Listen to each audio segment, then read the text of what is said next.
So I'm with Alex Brown, season 28 of The Voice. Pleasure to meet you. Great to meet you. So, first off, can you just talk about your choice of the song for the blinds? It's just a beautiful rendition. I love the Bee Gees version, of course, and I love the Al Green version. How did you come upon that choice, and how hard was it to perform that during the blinds?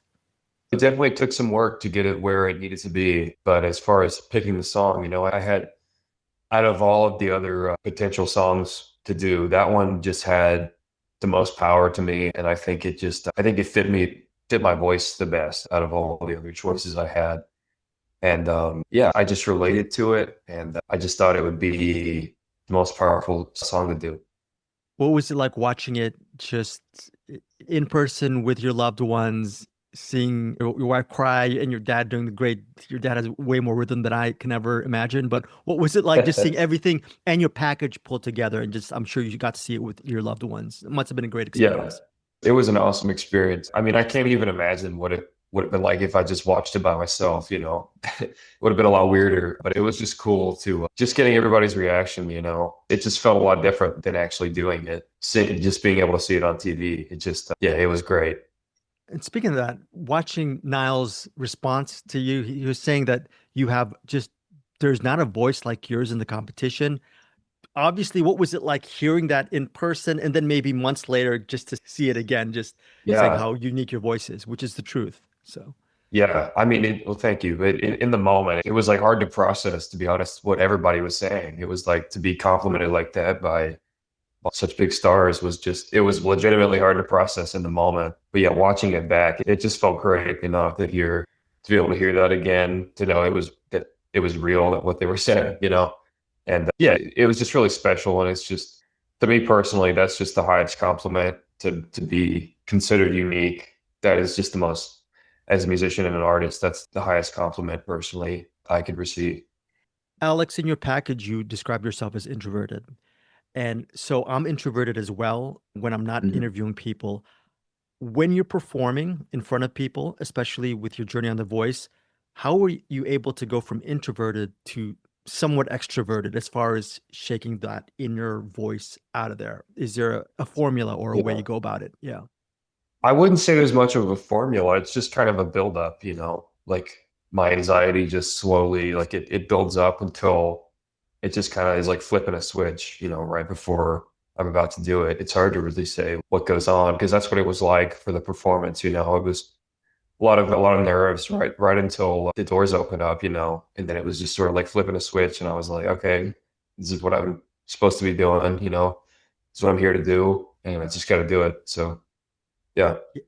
So when you get to pick Niall as your coach, and he said you had a unique voice, what was it like, without giving too much away, big picture, learning from him and then all the other musicians you worked with through just the blinds and the battles? What are the things you learned from all of these elements? Man, I learned a lot for sure. I mean, I got to meet so many, all the contestants that I met it was just great to see, just to see such a diversity in people's talents and just singing with people and playing with people. It was a very valuable experience. But yeah, I think Niall, it was just, he definitely, I think his advice was just helpful. I'm trying to think of what I try not to give anything away. So yeah, without giving too much away, just learning along the way as an artist, did it sort of influence where you want to go as an artist during your journey on The Voice as well? Yeah, that's a good question. I would say it did influence me as an artist and where I want to go. I mean, like I think the biggest thing is the environment of being around other artists and getting closer to them and a view of what they're doing behind the scenes, so to speak. A lot of the times with an artist, all you see is what they release and put out there, but seeing people's thought processes behind what they're doing as an artist and the kind of music they're making. I think I learned a lot from that, and it definitely gave me inspiration to keep doing what I'm doing and to be unique. And yeah, Yeah, so there's not too much at stake for me when I look at your comments for your performance. Were you ever nervous as far as looking at your own comments, and how glad were you when you received all the great feedback from people supporting you and the views it got? And yeah, then there was this one comment which blew me away, which I agree with, where this commenter said he sounds a little bit like Jeff Buckley. Like you can't go higher than that. Is that That was weird? crazy. Yeah. It's weird. Well, it's weird because he was a huge inspiration for me, like as a teenager. And I'm still a big fan, but like in my earlier years as a musician, he was like my top guy that I would listen to and learn from.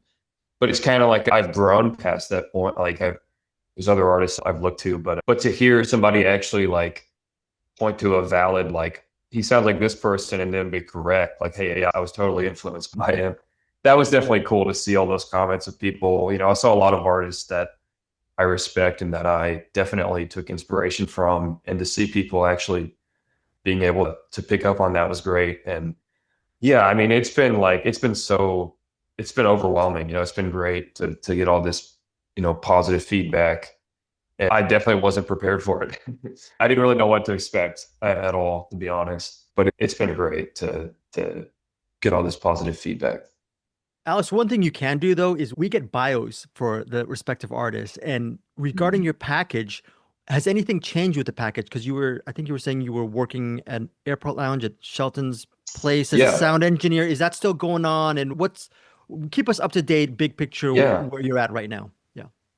Yeah, at the moment, that's things are pretty much the same. I will say I've been getting a lot more performance opportunities. I got some shows coming up in the future. But yeah, at the moment, I'm still working at Blake Shelton's venue. There's an airport location, there's a downtown location. But it's been cool to do that. It's been cool to hear all my coworkers' reaction to what's been going on. And a lot of people just didn't even expect that. A lot of people didn't realize I was a musician. And to get feedback from them has been really cool. So, Alex, I have no idea about Nashville. I've never been to Nashville. So, you've been to LA, Really? and I'm here in LA. So, wondering Yes. if without throwing stones too much to either place, but what's the difference between Nashville and Los Angeles, just from your personal Ooh, impressions? Yeah, and your thoughts. yeah, a lot more people in LA. That's obvious. It's just a different vibe. I mean, some stuff is like the environment is literally different. It's a desert in LA, and it's like the weather is totally different. It's more fast paced in LA. People drive a lot different. And but it was great though. I really enjoyed it, and it was really refreshing to just see something new like that, because we don't really have any cities like that over here in the East Coast and the South. But yeah, I mean, it's also great to be home, and I love both places. But I'm glad I'm here in Nashville. Alex, finally, when people watch your journey on The Voice, what type of music can they expect from you? Because it seems that you can go so many different directions. Sure. That's hard to say. It's hard to make any promises as to what will be heard. I can definitely say I do have that big like soul influence, and I just like groovy, vibey stuff, retro sounding. I look to the past a lot for inspiration with musicians, and you can definitely expect to hear, a little bit of the past for sure in my music in the future.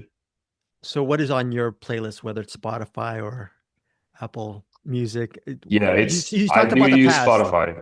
Okay, Yeah. so Spotify, you mentioned the past. Can you Yeah. what are some of the past things that are sort of at the top of Sure, your yeah. phone? Yeah. I mean, I say these people a lot, but like Al Green is a huge one. Prince, like Marvin Gaye, like a lot of the old school soul stuff. But I also, one thing I like about Spotify is the algorithm is great, and it'll just have the most random, obscure musicians and songs that I would have never heard of. Like this dude named Rondo he's from like San Francisco. And he's like somebody I've been listening to a lot because he just has a unique sound, kind of in that vibe. But yeah, definitely those kind of artists. Yeah. Thanks again, Alex, for your time. My favorite musician is the late great Prince, and Oh yeah. he can do he's a great musician, but he can do so many different things with his Mhm. voice. So can you. So wondering for you, how hard and how much work do you put into your voice, just because of it seems like you have a lot of layers to it. Yeah, well, thank you. I mean, he is definitely a huge influence. Like you said, he could do so much with his voice, and he could sing low, he could sing high. And as far as the work I put into it, like I think my problem is I often have to be comfortable. I have to feel confident to really practice, because I can be very critical of myself when I do practice. But I've learned the most just from being in my car and just playing my favorite songs and singing along. Prince has been a big one, just playing his albums front to back and in some ways trying to match what he's doing, but also kind of put my own spin on things. But Amazing. yeah, Alex, continued success on The Voice, and more importantly, continued success on your music journey. Looking forward to your music to come. thank you so much. Hey guys, thanks so much for watching this video. For more movie and television reviews and interviews, please subscribe to my Deepest Dream channel. Like, comment, share, subscribe. And as always, thanks so much for your support. Take care. Hey guys, thanks so much for watching this video. For more movie and television reviews